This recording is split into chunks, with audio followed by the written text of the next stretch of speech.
Hello and welcome to my Specialization Introduction and Outdoor Content Guide for the Mistweaver Monk in World of Warcraft Battle for Azeroth. If you haven't watched the primer video for this series, you should do that now. There'll be a link in the description below. That's going to bring you up to speed on what we're doing in these videos, give you some explanation. You only have to watch that video one time and then you're good for all 36 specialization videos. It cuts down the time of those videos and keeps me from having to repeat myself and you from having to listen to me over and over again. So go ahead and do that. Okay, we're here on our Mistweaver Monk. We've got our action bars set up. If we go into our talent tree, you could set your talents up like this to fulfill the requirements we laid out in the primer video. And now that we've done that, we're going to jump into our spell book and start sorting out our spells. Now, I'm not going to go into a deep description of every single spell, but I will give you a brief one so that you can understand where each spell is going and why. Now, that being said, this is a healing outdoor content guide, so we are not focused on how to heal in dungeons or raids, so we're going to skip over a lot of abilities and a lot of talents that would definitely be good in those situations, because this guide is intended to let you go out and play open world content as a Mistweaver, as a healer. So we're going to be focused on things that increase our damage and survivability and help us to quest and farm better. Alright, so we start out with Blackout Kick. That's going to be part of our core rotation. We have Crackling Jade Lightning, also going to be part of our core rotation. Detox will let us remove harmful effects from a target. That's something we can use situationally, but we probably won't use very often. So we'll put that in our combat utility section on the right-hand side. Enveloping Mist. This is going to wrap a target in a healing mist, healing them for a large amount over 6 seconds and increasing the healing that they receive from our other spells. Now, this is a big heal, and it's something we can cast on ourselves as we're in combat if we need it. So we're going to put that in our combat utility for right now. Essence Font is a little bit of a longer cooldown. This is something we're going to be placing over on the right-hand side of our bar. So this will release healing bolts at up to 6 allies within 30 yards every 1 second. Generally, this is going to work better when you have more people around you. So when you're out there just doing stuff by yourself, it's not too great. So we're going to put that off to the right-hand side. Remember that it's there, but just keep in mind you probably won't be using it very often. Next up, we have Fortifying Brew. This is a cooldown that increases our maximum health and reduces damage taken, so that's a defensive cooldown. Leg Sweep is an AoE stun, so that is going to go into our crowd control CC area. We have Life Cocoon. This is a long cooldown that will absorb damage and increase healing on the target it's cast on, so that is a defensive cooldown. We have Paralysis, which incapacitates a target. That's a crowd control ability. We have Provoke. This is the Monk Taunt. It has some limited combat use where you'll be able to taunt over a melee enemy to get them to attack you if you need to, if you can't travel over to them for some reason. Next, we have Reawaken. This is our AoE res ability. It will allow us to resurrect all dead party members. It's something we use outside of combat, so it's going to go over in our miscellaneous section here. Renewing Mist is an instant cast heal that will heal your target over 20 seconds. If it heals your target to maximum health, it goes to a different injured ally, and it has a maximum of 2 charges. Now, it does a good amount of health, but it's over 20 seconds, which is actually a long time in the open world. So we're going to place this down in our combat utility over on the right-hand side as well. It's there if we need it, but otherwise, we'll want to focus on our heals that are a little bit more efficient in less of a duration. We have Resuscitate. This is our single target resurrection spell, so we'll put that over here in miscellaneous. We have Revival. This is a 3-minute cooldown that heals all party and raid members for a good amount and removes all harmful effects. So this is something that actually helps us do healing even better than we usually would. So we will put this in our offensive cooldowns rather than defensive ones, because our job is to heal, and this helps us do that job a lot better. Rising Sun Kick is part of our core rotation. Roll is a utility ability that will roll us forward. Soothing Mist is a channeled heal that will heal for a really good amount over 7 seconds and also let us instantly cast abilities onto the target. However, we're probably not going to be using this on ourselves very often. We're going to be just using our nice burst single target heals, so we'll put that down here on the right hand side as well. Spinning Crane Kick is part of our core rotation. Thunder Focus T is a 30-second cooldown that goes in our offensive cooldowns because this will let us do a couple different things with some different abilities that we're going to talk about in a little bit. Tiger Palm is part of our core rotation. Transcendence will allow us to leave our spirit behind for 15 minutes, and then we can activate Transcendence Transfer to teleport back to where our spirit was. So this is something we'll usually set this up outside of combat. You know, maybe we leave our spirit at town, we go out, we do some quests, and we transfer back so that we can turn in those quests. So that'll go over here in our miscellaneous section as well. Vivify is the quick spell that does a good amount of healing. And that's the one that we're going to use probably most often, this one and Enveloping Mist, to heal ourselves. So we'll put that over here in our combat utility. And then finally we have Zen Pilgrimage, which will teleport us back to our home temple. That's something that we do outside of combat, and so we'll put that in our miscellaneous section over here as well. Now let's quickly talk about the resources available to the Mistweaver Monk. And if I say Windwalker, I apologize. I'm just in that zone. The Mistweaver Monk. The Mistweaver Monk uses mana. You have a certain amount of mana based on your intellect, and you will use this to cast your spells and abilities. Pretty simple, pretty straightforward. On the passive side of things, the Mistweaver has a few different abilities, but we'll come back to these after we cover our core rotation. So our core rotation for the Mistweaver Monk is going to work a little bit differently compared to our other monk specializations. So we're actually using either mana or no resource at all to cast most of our spells down here. So what we're going to want to do is utilize these abilities to deal damage to our enemies. But we need to take a look at one passive in particular to figure out how to do that. Now, if we look at Mastery Gust of Wind, this is going to increase the healing that we do to our target. It's, you know, something that's not really going to come into play in open world content. We have Mystic Touch, which when we damage a target, we will deal 5% increased physical damage to them, so nice little damage buff. But what we really want to look at is Teachings of the Monastery.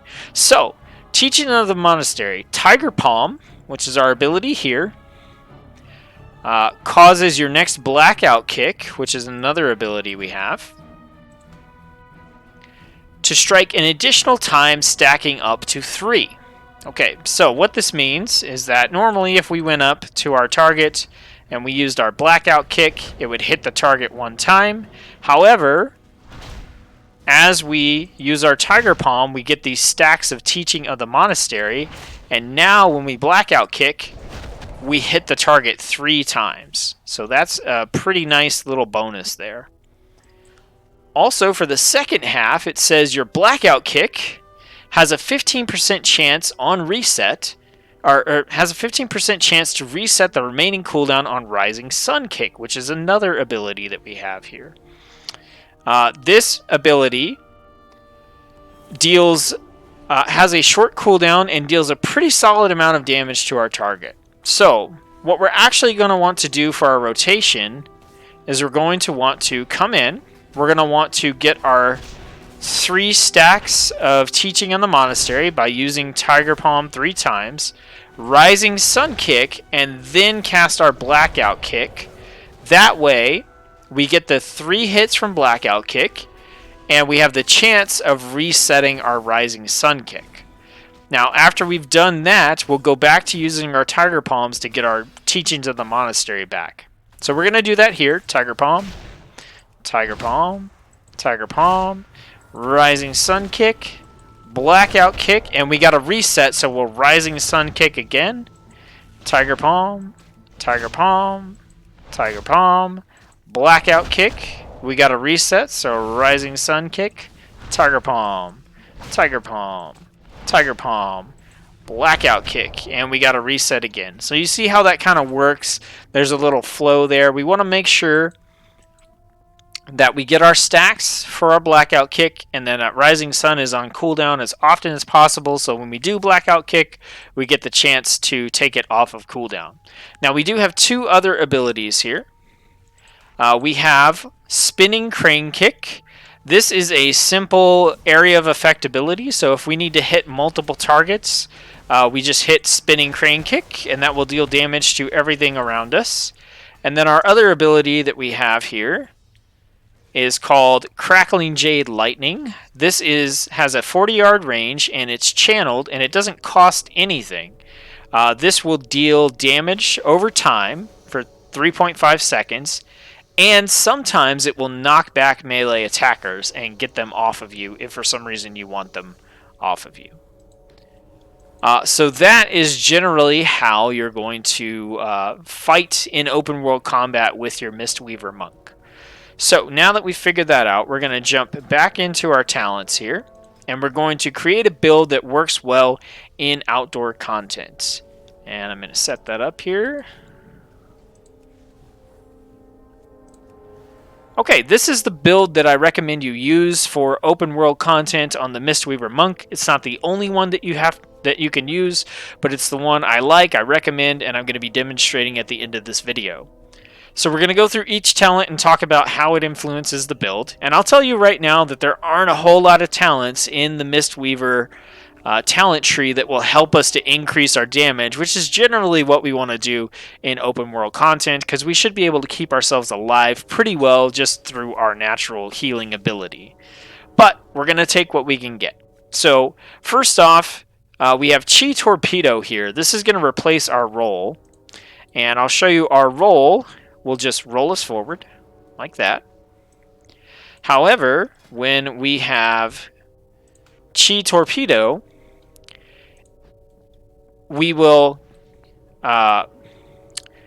get pushed forward a good distance, and then we will get a 30% movement speed buff that lasts for 10 seconds. And that buff can stack up to 2 times. Our Chi Torpedo has 2 charges, so we can use them back to back and get 60% movement speed for quite a long duration. So I'm going to show that off here. We're going to use Chi Torpedo. It's going to shoot us forward, and now you'll see we've got this buff here, 30% increased movement speed, and we can cast Chi Torpedo again, and now we have 60% increased movement speed. So this is a great tool for traveling around or getting away from enemies, and just provides a lot of utility to the specialization. Up here we have Chi Burst. This is a ability that we can activate. And what this will do is it will hurl this big chi ball forward, which will deal damage to enemies and heal both the monk and any allies that are also in the path. So really, this is just a way for us to get some more damage in, and you can see that here. Boom. We shoot out a nice little chi blast. This will hit stuff that's directly in front of you. It's got a 30-second cooldown, and we can work that into our rotation as we need to. And we'll actually put it over here with the offensive cooldown, since 30 seconds to get that kind of minor of effect is not too big of a deal. Next we have Spirit of the Crane. Teachings of the Monastery cause each additional Blackout Kick to restore mana. Honestly, this whole tier is pretty irrelevant to open world content, so I picked this one because we're already going to be using Blackout Kick, so we kind of just will passively get some mana back, and that will help us out because it does cost us mana to use our Rising Sun Kick, our Crane Kick, and our Rising Sun Kick, our Spinning Crane Kick, and our healing abilities. Next, we have Tiger Tail Sweep. We have this AoE leg sweep that does stun to all targets within 7 yards. This increases that from 5 yards to 7 yards and also reduces the cooldown by 10 seconds, so it's something we could use a little bit more often. Honestly, you could pick any of these talents and you would be just fine. None of them are super relevant. I picked Tiger Tail Sweep simply because it's something I kind of don't have to think about. Next, we have Dampen Harm. This is a defensive cooldown. 2-minute cooldown. It will reduce all damage we take by 20 to 50% for 10 seconds, with things that hit harder getting reduced further. So this is a nice ability we can activate to help reduce the damage we're going to take in a situation if we find ourselves getting overwhelmed. Next, we have another ability, and we'll put this into our offensive cooldowns. It does help with our healing, which is technically what we do. But this is a 3-minute cooldown. Evoke Chi-Ji, the Red Crane. This summons an effigy of Chi-Ji, the Red Crane, for 25 seconds, and it will heal nearby allies for 712. So we could take a look at this real quick. So this is going to summon a crane, and that crane will zip around and just heal all kinds of people. It's really fun to watch, and honestly, everything on this tier does pretty much pure healing, so we might as well pick the fun one, right? And the one that we can bring out when we need it, and it does some automatic healing for us without us having to think. Finally, we have Focus Thunder. Thunder Focus T now empowers your next 2 spells. So normally, Thunder Focus T empowers 1 spell. So this makes it empower 2. So what's Thunder Focus T? Well, that's a cooldown we have over here in our offensive cooldown section. And when you cast Thunder Focus T, it will affect your next spell with the talent, the next 2 spells. What we're really looking at here is what it can do for Rising Sun Kick. So with Thunder Focus T, we can cast that, and our next 2 Rising Sun Kicks will have their cooldown reduced by 9 seconds, and their cooldown is 10 seconds. So we can cast Thunder Focus T, and then we can hit Rising Sun Kick, and we can Rising Sun Kick again, and then when we Rising Sun Kick the 3rd time, we finally get that long cooldown. So that gives us the ability to burst out a little bit of single target damage if we need it. It's nothing crazy, but once again, like I said, most of the talents in here won't really help you in open world content. So we try to get every little bit of damage that we can out of there. None of these change up our rotation at all. We just have some extra cooldowns that we can use when we need to, when we're fighting a difficult enemy. So nothing really changes there. Now, if we get into the PvP talents, if you're going to toggle on war mode and you're mainly focused on PvE content, this is what I recommend that you take. First off, we have Relentless. This replaces your Honorable Medallion and gives you 20% reduction to any crowd control effects that are cast on you. So you can set this, forget it, and just get a nice little bonus from it. Next, we have Way of the Crane. This is a 1-minute cooldown. It costs 5,000 mana, which is about a quarter of the current mana that I have. It increases your physical damage by 35%, and that's all we care about. It lasts for 15 seconds, so you can cast this to drastically increase your physical damage, and that will help you kill enemies. You could use this on rare mobs or elite mobs to help get them down. Next, Refreshing Breeze. This increases the healing of Vivify, which is one of the healing spells we will actually use. And it will refresh the duration of Essence Font on targets it heals. Essence Font is an ability. We're not really using it in open world content, so just know that it increases the healing of Vivify by 20%. So that's a nice little increased healing bonus there. And then finally, Fast Feet. This reduces the duration of snares by 20%, and you move 15% faster for 3 seconds after being attacked. So if you're trying to get out of an area, people are always going to be throwing spells at you or hatchets or whatever. And when you get hit, you will get this 15% movement speed bonus as you're trying to get out of the area. And also, if you do happen to get snared or something like that, that duration will be reduced by 20%. So those are the talents I recommend you take if you're turning on war mode, but you're still mostly just focused on PvE content. So now we're going to take the build out into the open world, show it off. So I'm going to cut to that, and then I'll be back with you. Alright, so we're here in Suramar City, and we're going to go down and fight a couple different types of enemies and just kind of show off what the build can do. So first off, we're going to drop down and we're going to fight just a single enemy here. So if we want to pull something over to us, since we're mainly using melee abilities, we can use our Crackling Jade Lightning to get melee enemies to come and attack us. And you can see there that we just got the benefit of having it push melee attackers away from us. It's not going to do it again that time. But it does a pretty good amount of damage. It also doesn't cost us anything, which is nice. So we can pull them over. And there you go, it bounced them back. So if you've got an enemy and you're worried about it doing a good amount of damage to you, you can use that. As far as our regular rotation goes, remember we're going to do Tiger Palm 3 times, Rising Sun Kick, and then Blackout Kick. So let's show that off. Alright, so we're going to Tiger Palm, Tiger Palm, Tiger Palm, Rising Sun Kick, Blackout Kick. Alright.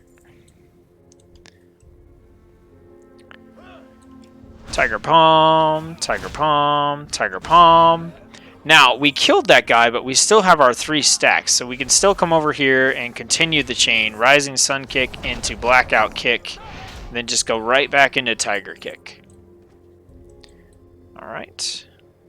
Let's see if we can get these guys to come over. And we'll fight a few enemies at the same time and just show how that works. So Tiger Palm, Tiger Palm, Tiger Palm. We're going to Rising Sun Kick.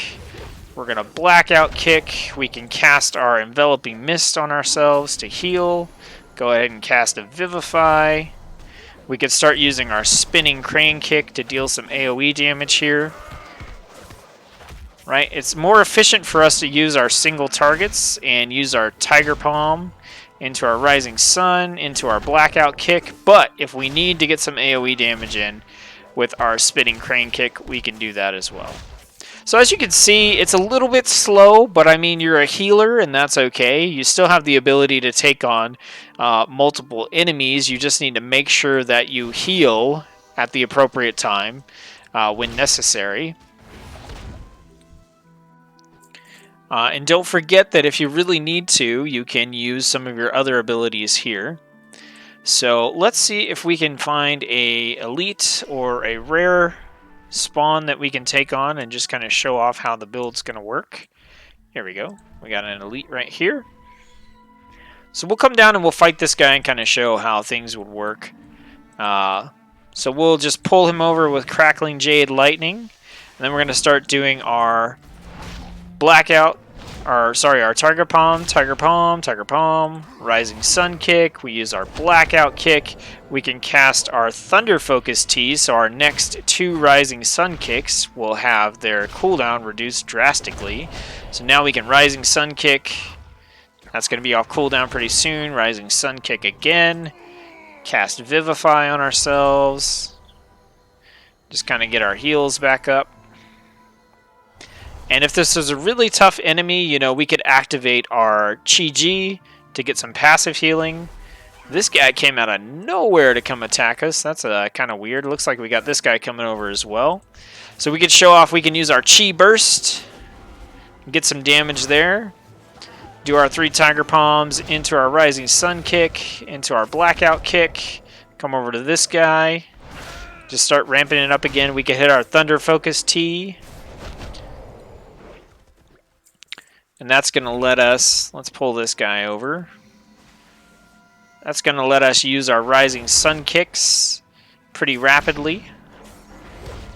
And that's really going to do a lot of damage. So that's basically what you're going to want to do with this build. Not a lot of talents and things to kind of support going out there and doing a lot of damage, but you can still get the job done. And when push really comes to shove, you have the healing to be able to help you get through some sticky situations, as well as some good utility abilities. So this is the build that I'd recommend that you try out. I hope this has given you an understanding of how to play the Mistweaver in open world content, and I hope you feel comfortable getting on your own Mistweaver, going out there trying to quest and farm and seeing how you like the specialization, and you know, finding out if maybe it's something you want to play in Battle for Azeroth. Keep in mind that, you know, this is an open world content guide and not one for how to heal in dungeons and raids, but you know, that's something we'll get to eventually. So if you like the video, give it a thumbs up, subscribe, and hit the notification bell if you want to know when we put out new videos, or I put out new videos. Keep encouraging me to make this type of content if you liked it. But either way, I hope that you enjoy your time in Battle for Azeroth. Thanks for watching.